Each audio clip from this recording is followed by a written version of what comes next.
In 1194, the town of Chartres, France, caught fire. Most of the city burned. The cathedral was thought to be lost. But when the smoke cleared 3 days later, the townspeople found something that changed the course of medieval construction forever. The sacred relic they had stored inside, a piece of cloth said to have belonged to the Virgin Mary, survived the fire without a single scorch mark. The medieval chroniclers recorded the reaction as unanimous. This was a sign, not just a religious sign. A mandate. Build something worthy of what had been preserved. What followed was the construction of what many architects today still cannot fully explain. A building so precisely engineered that modern acoustic scientists have spent decades trying to understand why it makes people feel the way it does. Not spiritually, physiologically. And the answer, when I finally found it, had almost nothing to do with religion. I came to this through a different door than most researchers. A friend of mine is an audiologist, someone who studies how sound interacts with the human body. She mentioned offhand one afternoon that certain stone buildings, particularly the very old ones, produce frequencies that modern concert halls are specifically designed to replicate, frequencies in a range that measurably affects heart rate, breathing and brainwave patterns. I asked her which buildings. She named 4. 3 of them were Gothic cathedrals.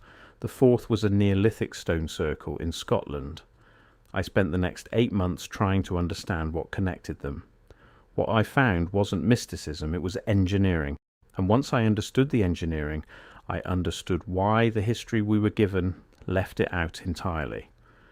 The word cathedral comes from the Latin cathedra, meaning seat or chair, specifically the bishop's chair. The official history tells us cathedrals were built as expressions of religious devotion, as houses of worship, as monuments to faith. And they were all of those things, but they were also something the official history almost never mentions. They were hospitals, not in the metaphorical sense. In the direct, physical, documented sense, the word itself contains a clue most people walk past without noticing. The Latin root cath comes from the Greek katherein, meaning to cleanse or to purify. The same root that gives us catharsis, the emotional purging that Aristotle described when he watched tragedy in the theatre. The ancient world did not separate these concepts the way we do. Purification of the body and purification of the mind were understood as the same process, achieved through the same means. The great Gothic cathedrals of Europe, Notre Dame, Chartres, Cologne, Canterbury, Salisbury, were not built by faith alone. They were built by guilds, and the guilds that built them were not simply stonecutters following a bishop's instructions. They were organizations that held knowledge which has only partially survived to the modern era. Knowledge about geometry, about acoustics, about the behavior of light through colored glass, and about how these elements combined could produce measurable effects in the human nervous system. The stonemasons who built these structures were called Freemasons, free, because they worked with freestone, a fine-grained limestone or sandstone that could be cut in any direction, as opposed to the rougher rubblestone used for simpler buildings. But the freedom in that name meant something else too. They moved between cities, between countries, carrying their technical knowledge with them, beholden to no single lord or bishop. The craft guilds of medieval Europe operated under a system of knowledge transfer that had no equivalent before or since. 7-year apprenticeships, strict standards for what could be built and how it could be priced. A body of technical knowledge passed directly, person to person, generation to generation, that was never fully written down. Here is what the acoustic researchers found when they started studying these buildings properly. And I want to be careful here because this is where the official story and the physical evidence diverge in ways that are difficult to ignore. The reverberation time inside Chartres Cathedral, the time it takes for a sound to decay by 60 decibels after the source stops, is approximately 5 seconds. That is not unusual for a large stone building. What is unusual is the frequency distribution of that reverberation. The cathedral doesn't amplify sound equally across all frequencies. It specifically amplifies the range between 40 and 60 Hz. That is a very low frequency, below the range of most musical instruments, felt more than heard. It is also according to neuroscience research published in the last 20 years. The frequency range associated with the theta, state of brain activity, a state associated with deep relaxation, reduced cortisol production, and, in clinical settings, pain reduction. The building wasn't just beautiful, it was measurably affecting the neurochemistry of everyone inside it. Dr. Rupert Till at the University of Huddersfield has spent over a decade studying the acoustics of ancient and medieval structures.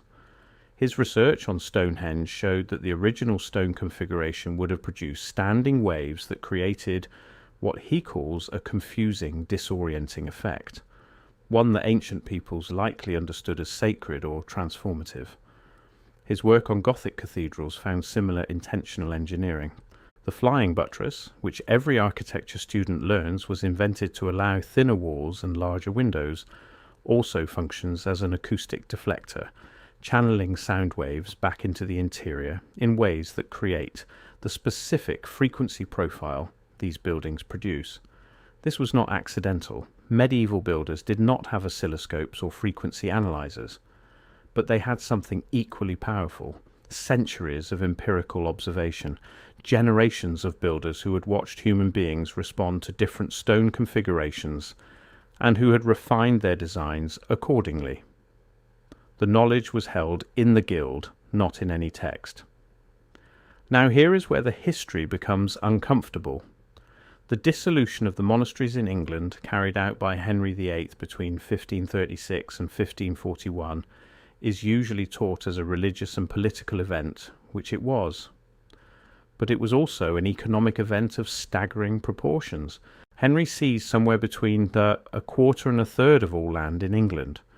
He dissolved not just the monasteries, but the entire infrastructure that supported them: the craft guilds, the hospices, the almshouses, the systems of care for the sick and poor that had operated continuously for centuries. The historian Eamon Duffy, in his exhaustive study of the English Reformation, documented what actually disappeared. Not just the monks, not just the religious ceremonies, the hospitals. England had approximately 500 religious hospitals operating in 1530. By 1550, fewer than 50 remained. In the space of 20 years, 90% of the existing medical infrastructure was destroyed. This is the part I keep returning to. The cathedrals and the monastic complexes were not just spiritual centres, they were the primary medical institutions of medieval Europe.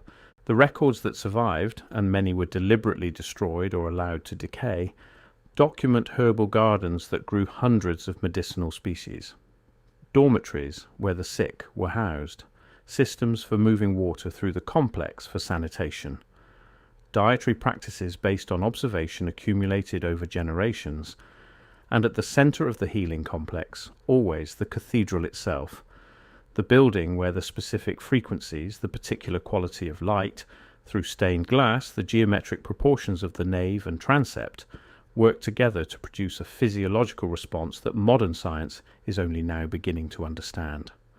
The stained glass deserves its own consideration. The official history tells us it was didactic. It told biblical stories to an illiterate population. This is true, but the glass did something else. The specific pigments used in medieval stained glass, and this is documented in materials science literature, produce a light spectrum inside the building that is different from natural daylight. The red glass of Gothic cathedrals, produced with copper oxide, transmits light in a range that measurably affects serotonin production. The blue glass, produced with cobalt, transmits frequencies associated with melatonin regulation. We know this now because we have spectrometers. The medieval glaziers knew it through the same empirical observation that guided the stonemasons. They had watched human beings respond to this light for generations. They refined the recipes accordingly. But the dissolution wasn't just English.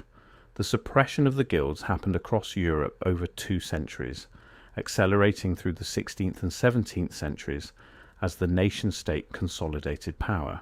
The Edict of Turgot in France in 1776, just 13 years before the Revolution, abolished the guild system entirely. In England, the Statute of Artificers, which had regulated apprenticeships and wage rates since 1563, was dismantled piece by piece through the early 19th century, with the final apprenticeship clauses repealed in 1814. The Combination Acts of 1799 and 1800 made it illegal for workers to organise in collective bargaining arrangements. One by one, the legal frameworks that had allowed the guilds to operate were removed, and with them went the knowledge systems they carried. Here is the pattern that is difficult to explain away. The suppression of the guilds and the rise of industrial wage labour happened simultaneously with the transformation of what cathedrals were for. The buildings themselves didn't change, but their function did. The monastic hospitals were gone. The craft guilds that understood the acoustic and optical engineering were gone.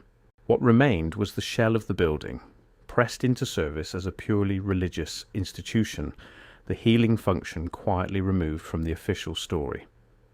By the 19th century, when historians were writing the accounts we still largely use today, the idea that a stone building could have measurable physiological effects would have seemed like superstition.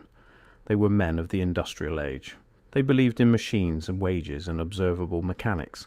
The idea that the medieval builders had understood something about the human nervous system that their era had lost was not a narrative that fit the story of progress.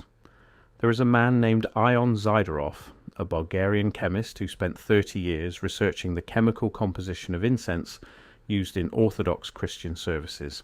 His findings, published in a 2008 paper in the IASEB journal, showed that burning frankincense resin activates a protein called TMETRP-V3 in the nervous system, producing effects that are measurably anxiolytic, meaning it reduces anxiety, and analgesic, meaning it reduces pain. The church had been burning frankincense in its services for over 1,000 years before this was confirmed chemically. They didn't know about TRPV3, but they knew what happened to people who breathed it in a reverberant stone space filtered through coloured light for an hour. They had been watching it happen since the cathedrals were built. I am not arguing that the medieval church was secretly a pharmaceutical company. The faith was real, the devotion was real, the belief that these effects came from the divine was genuine.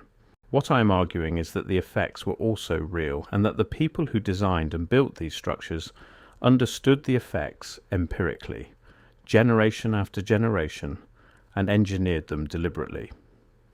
And that understanding, the practical, transmissible, guild-held knowledge of how stone and glass and sound and chemistry interact to produce measurable changes in the human body, was lost. Not gradually, not through neglect, through a specific sequence of legal, economic and political acts carried out over 2 centuries, beginning with Henry VIII's dissolution of the monasteries and ending with the suppression of the craft guilds across Europe. The question I cannot stop asking is whether any of this was accidental. The same decades that saw the suppression of the guilds saw the first stirrings of the patent system, a legal framework that transformed knowledge from a communal, guild-held resource into private property. The English Statute of Monopolies in 1624 is generally described as a landmark in intellectual property law. It was also, from another angle, the beginning of the legal apparatus that made it impossible to operate the way the guilds had operated, to hold knowledge collectively, to transmit it through apprenticeship, to refuse to disclose it to anyone outside the organisation. The Carpenters' Company of Philadelphia refused Thomas Jefferson access to their rulebook in 1817. By then, that refusal was almost nostalgic. The legal world being built around them was systematically eliminating the conditions that made such collective knowledge possible. I think about the people who built Chartres. They raised a structure in 26 years that has stood for 8 centuries. The nave is 121 feet high. The walls are almost entirely glass, held in place by stone ribs and flying buttresses that still function without modern reinforcement. The building survived 2 world wars, multiple revolutions, and centuries of French weather. When modern engineers have studied it, they have found tolerances in the stonework that rival 20th century construction. The builders didn't have computers or laser levels. They had geometry passed down through the guild, practical knowledge accumulated over centuries, and they built something that measurably changed the state of every human body that entered it, through sound, through light, through chemistry, through proportions that the nervous system registers even when the conscious mind doesn't. We have lost the ability to build what they built. Not because we lack the tools, we have tools they never imagined. We have lost it because we dismantled the knowledge system that made it possible. The 7-year apprenticeship that transmitted empirical observation across generations. The guild that held the accumulated understanding of how materials behaved, how sound moved through stone, how light changed in different seasons.